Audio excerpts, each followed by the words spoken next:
Cet adversaire, c'est le monde de la finance. Colonna n'était pas armé, il n'a pas opposé de résistance. C'est bien elle qui a écrit « Omar m'a tué ». Voici les Rolling Stones. Il y a 28 ans en Suisse, des membres d'une secte mettaient fin à leur jour dans un suicide collectif spectaculaire. Bonjour Laure d'Autriche. Bonjour Dimitri, bonjour à tous. Le monde découvre alors l'ordre du Temple solaire. Oui, 53 corps ligotés, tués par balles sont retrouvés, certains dans le sous-sol d'une ferme en Suisse, puis quelques heures plus tard dans 2 chalets à 160 km de là et près de Montréal au Canada. Tous avec un sac poubelle sur la tête, tous assassinés par balle. Il n'y avait jamais eu d'histoire auparavant dans ce village et il y a eu donc une réunion qui a eu lieu ce week-end et là des personnes ont dû mettre le feu ensuite pour effacer toutes les traces du carnage. Ils ont utilisé des bouteilles de gaz et de l'essence. Parmi les victimes, il y a des Suisses mais aussi des Français et des Canadiens. Celui qui est considéré comme le gourou de la secte s'appelle Luc Jouret, médecin homéopathe en Suisse. Il recommandait à ses adeptes de s'armer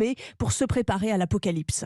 Ces clubs étaient des clubs de type ésotérique, donnant un enseignement spirituel, par exemple des clubs écologiques, culturels, des clubs d'éducation. Parallèlement, il va entrer dans un certain nombre d'ordres du temple. Et il devient le maître de ces petits groupes fermés. Alors l'une des questions qui se pose à l'époque, Laure, c'est de savoir s'ils se sont suicidés ou bien s'ils ont été assassinés. Oui, et en octobre 1994, le juge suisse chargé de l'enquête, André Piller, répond que certains se sont suicidés et d'autres ont été assassinés. On a de la peine à trouver un dénominateur commun de quelle manière le drame s'est déroulé. Les leaders de la secte sont morts eux aussi. L'ordre du Temple solaire disait à ses membres que le suicide permettrait l'accès de l'âme à une autre planète. Quelques mois plus tard, Jacques Guyard, rapporteur d'une commission parlementaire, estime qu'il y a 150 sectes en France, souvent difficiles à attaquer. Elle recrute de plus en plus dans des milieux de gens favorisés. Une des choses qui m'a frappé au cours de l'enquête, là, c'est le nombre de médecins, par exemple, qui sont engagés. Ce qui fait qu'on ne peut pas parler d'exercice illégal de la médecine quand c'est un médecin qui le fait.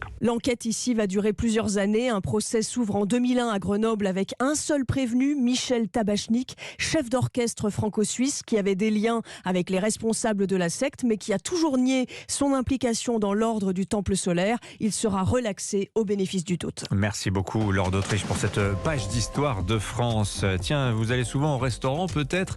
Sachez que si vous réservez, peut-être le chef vous demandera bientôt de verser des arts, une avance, parce qu'il y a trop de no-show, comme on dit, des gens qui vous plantent le restaurateur et ce sont des pertes énormes pour eux. Reportage dans le journal de Roman Oquet qui arrive dans un instant.